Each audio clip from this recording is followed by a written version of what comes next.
베스트셀러 코드 강의 시리즈는 홍토끼의 작법서를 교재로 제작되는 웹소설 특화 작법 강의입니다. 작법서에 수록된 내용에서 한 발자국 더 나아간 심화 내용들을 다루고 다양한 웹소설 관련 예시들을 덧붙여 설명할 거예요. 따라서 책에 이미 있는 내용들은 저도 자세하게 다루지 않고 가볍게 넘길 예정입니다. 작법서를 영상과 함께 켜둔 채로 필기하며 강의를 듣는 것도 정말 좋을 것 같네요. 물론 작법서가 없더라도 강의는 충분히 들을 수 있지만 작법서가 있다면 더 수월하고 편하게 강의를 따라올 수 있을 거예요. 본격적으로 강의를 시작해볼까요? 먼저 이 강의와 저의 작법서를 통해서 여러분이 어디까지 배우고 어떤 통찰을 얻게 될지 큰 그림을 확인해봅시다. 자, 이것은 홍토끼의 오리지널 작법관이자 스토리를 구조론적으로 통찰하고 만들어낸 베스트셀러 코드의 전체 지도입니다. 이 한 장을 제대로 이해할 수 있게 되면 여러분은 어떤 글이든 정말 쉽게 써낼 수 있게 될 거예요.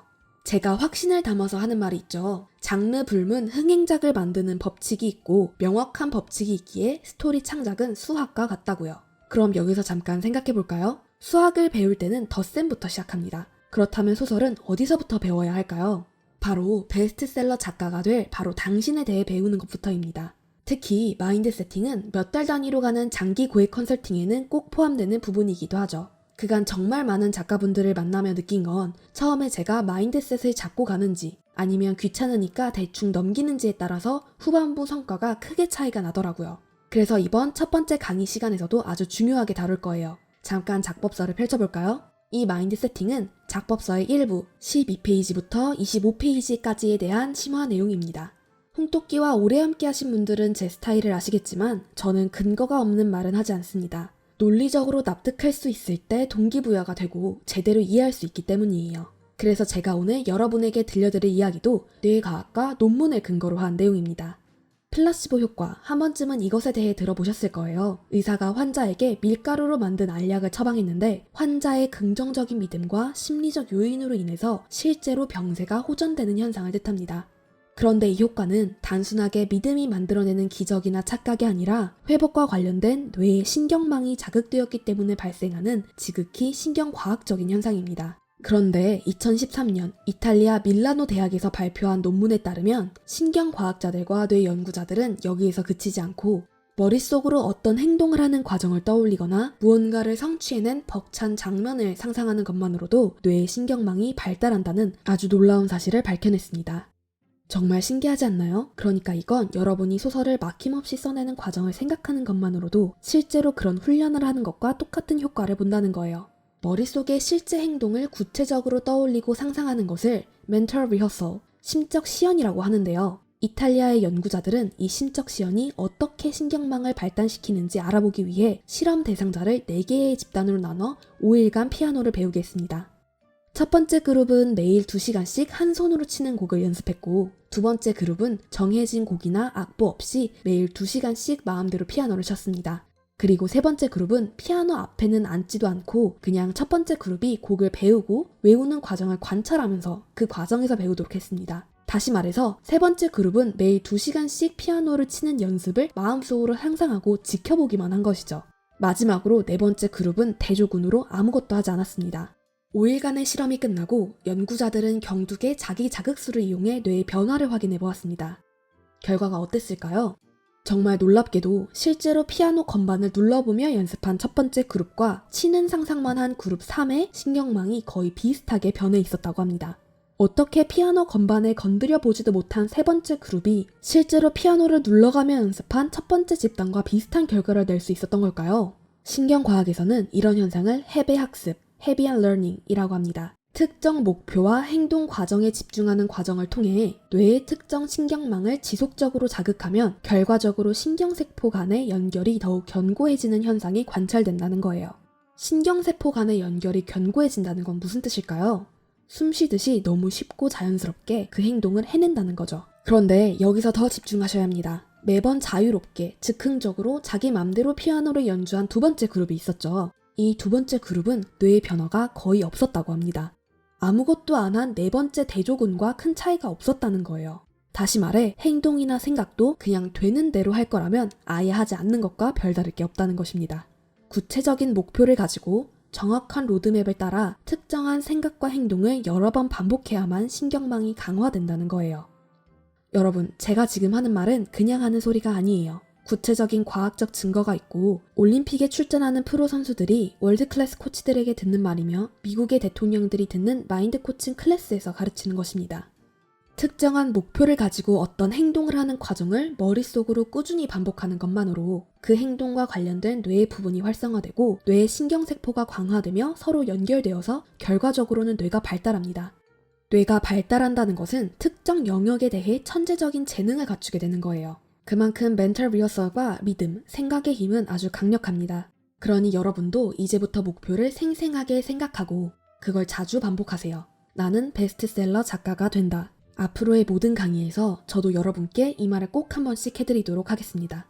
제가 작법서에서도 이야기했었죠. 천재의 재능이 없다면 그 재능을 배우면 됩니다. 여러분들이 중구난방으로 피아노를 치던 두 번째 그룹처럼 되지 않도록 제가 가진 지식과 모든 노하우를 총동원해서 정확한 로드맵을 제시해드릴 거예요. 저는 여러분께 그 천재의 재능을 가르치기 위해 작법서를 썼고 시간을 내서 이 강의를 또 만들고 있습니다. 여러분도 그 정도의 진심으로 꾸준한 생각과 행동을 반복하는 기세를 간직해 주시면 좋겠습니다.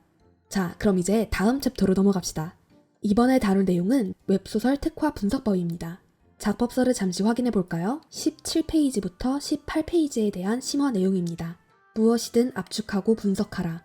이 말을 제대로 실천한다면 사실상 여러분이 더 이상 제 강의를 들을 필요가 없을 정도입니다. 왜일까요? 홍토끼는 왜 이렇게 작품 분석을 강조하는 걸까요? 그건 바로 재미있는 모든 스토리와 소설에는 이유가 있기 때문입니다. 작품 분석이라는 것은 바로 그 재미의 이유를 파헤치는 과정입니다. 작법서 22페이지에서 이야기했죠. 재미는 허상이기 때문에 재미있는 글을 쓰려고 하면 반드시 실패하게 돼요. 여러분들이 쫓아가야 하는 건 재미가 아니라 재미가 생겨나는 구체적인 원리와 법칙입니다. 그리고 작품 분석을 하면 그 원리와 법칙을 제대로 깨달을 수 있게 되죠. 이대로만 쓸 수 있다면 대박이 나는 작품을 분석해서 그 방식대로 쓰면 대박이 납니다. 지금 제가 가르쳐드릴 방법은 홍토끼가 작품을 분석할 때 실제로 사용하고 있는 웹소설 분석법이에요. 이 분석법은 3단계로 진행됩니다. 가장 먼저 첫 번째 단계에서는 페이지별로 흥미로운 지점을 정리하며 작품을 압축 요약합니다. 페이지별이라는 것은 PC에서 네이버 시리즈의 이북 리더기 등으로 열었을 때의 기준이고요. 다음 강의에서 전지적 독자 시점을 실제로 분석하는 과정을 보여드릴 건데 자세한 열람 사양은 그때 알려드리도록 할게요. 본론으로 돌아옵시다. 이 단계에서 홍토끼가 집중하는 흥미로운 지점이란 총 5개예요. 숨은 정보 암시 혹은 비밀 발생 지점은 긴장감이 생겨나는 포인트를 말합니다. 주인공의 정보나 조연의 정보 제시 지점이란 스토리를 이끌어가는 주요 인물들을 이해할 수 있는 포인트를 말하고요. 세계관적 정보 및 설정 제시 지점은 세계관적으로 발생하는 문제를 파악할 수 있는 포인트입니다. 목표 대립과 갈등 발생 지점은 위기감이 강하게 드러나는 포인트예요. 보통 여기서 불씨가 팍 튀고 이 불씨가 갈등으로 이어지기 때문에 중요하죠. 매력적인 문장 또는 작가의 의도가 명확한 지점은 문자 그대로입니다.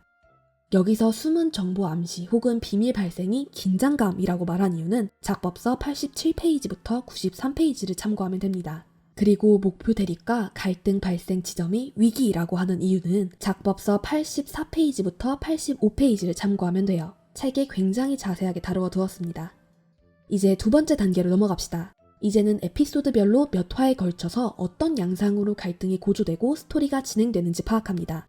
예를 들면 이번 에피소드에서 1화는 발단에 해당하고 2화는 전개, 3화부터 4화는 위기에 해당하고 5화는 절정과 결말에 해당한다는 식으로 말이죠. 여기서 집중하셔야 할 점은 첫 번째 에피소드가 아닌 이상 웹소설의 발단과 결말은 아주 짧거나 때에 따라 결말은 생략되기도 한다는 것입니다. 갈등 5단계 구성에 대한 자세한 내용이 헷갈린다면 작법서 129페이지부터 131페이지를 참고하세요. 워크북은 버전 1의 3단계, 변화와 위기 설계 훈련, 그리고 6단계, 갈등 설계와 연계 훈련, 워크북 버전 2에서는 4단계인 세부 에피소드 진행 설계가 여기에 해당합니다. 이런 의문이 드실 수도 있겠어요. 홍토끼는 왜 기승전결의 4단계가 아니라 5단계의 갈등 구조를 가르치는 걸까요? 실제로 아직 많은 곳에서 기승전결의 구조로 가르치고 출판사 등에 투고하는 시놉시스도 기승전결의 구성인데 말이죠. 그 이유는 사실 이 기승전결의 4단계 구성이 원래는 스토리, 소설을 구성하는 데 최적화된 방식이 아니기 때문에 그렇습니다. 이 사실을 되게 많이들 모르시던데 기승전결은 원래 한 시를 구성하는 방법입니다. 소설이 아닌 시를 쓰는 방식이에요. 하지만 홍토끼가 계속 강조하고 가르치는 5단계 갈등 구성은 말 그대로 갈등이라는 스토리의 본질에 대해 다룹니다. 그리고 제출용, 투고용 시놉시스를 쓸 때는 만들어둔 갈등 5단계를 아주 손쉽게 기승전결의 구조로 바꿀 수도 있습니다. 발단과 전개를 합친 것이 바로 기에 해당하거든요. 자, 이제 마지막 단계네요. 세 번째로는 각 에피소드가 어떻게 연결되고 있는지 파악합니다. 이때는 9개의 항목을 짚고 넘어가요. 스토리의 진도가 나가는 부분이기 때문에 이 부분을 잘 파악해둘 필요가 있죠. 여기서 홍토끼가 짚는 9개의 항목은 다음과 같아요. 에피소드 주요 갈등의 결말이란 이 에피소드에서 가장 집중적으로 다뤄진 대립구도가 어떻게 마무리되었는지를 뜻합니다. 그리고 목표 달성 경위는 그 대립에서 누구의 목표가 달성되었는지를 파악하는 거예요. 승리한 인물의 성취 양상과 패배한 인물의 좌절 양상이란 각 인물의 목표가 어떻게 달성되고 어떻게 좌절되었는지를 조금 더 상세하게 짚어보는 것입니다. 그렇게 대립의 승패가 나면 갈등의 결과는 스토리에도 어떤 영향을 미치게 될 거예요. 그게 바로 결과가 미칠 영향입니다. 아직 완전히 해결되지 않은 위기란 에피소드의 마무리에서도 여전히 해결되지 않은 심각한 문제를 뜻해요. 이게 있어야만 스토리는 긴박감 있게 전개되겠죠. 아직 비밀로 남아있는 정보란 에피소드의 마무리에 어떤 긴장감이 남아있는지를 파악하는 것입니다. 독자가 전부 다 알지 못하는 내용, 정보의 격차가 있을 때 스토리에 긴장감이 생기거든요. 여기서 새롭게 나타날 수 있는 갈등은 이렇게 아직 다 해결되지 않은 위기와 비밀로 남은 정보가 어떤 새로운 갈등을 만들어낼 수 있는가에 대한 것입니다.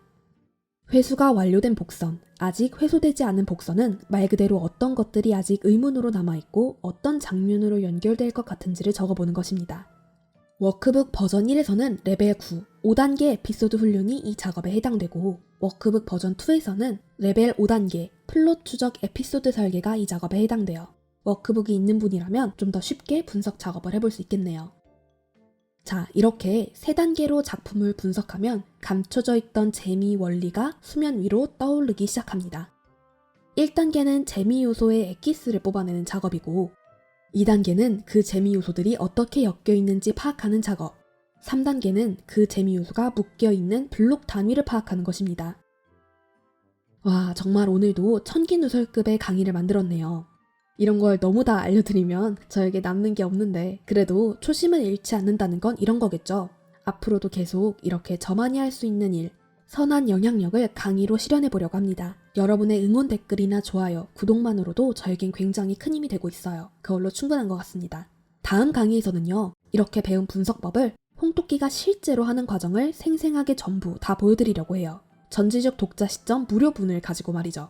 아, 정말 이 작품이야말로 정말 이렇게만 쓸 수 있다면 대박이 난다 하는 작품이죠. 원래는 실제 분석하는 과정까지 한 강의 안에 전부 담아보려고 했는데요. 강의 길이가 너무 길어지는 바람에 어쩔 수 없이 다음 강의에서 보여드리려고 합니다. 여기에 더해서 작법서의 2부 파트로 넘어가서 아이디어 조각에서 작품 시작하기 심화를 다루도록 하겠습니다.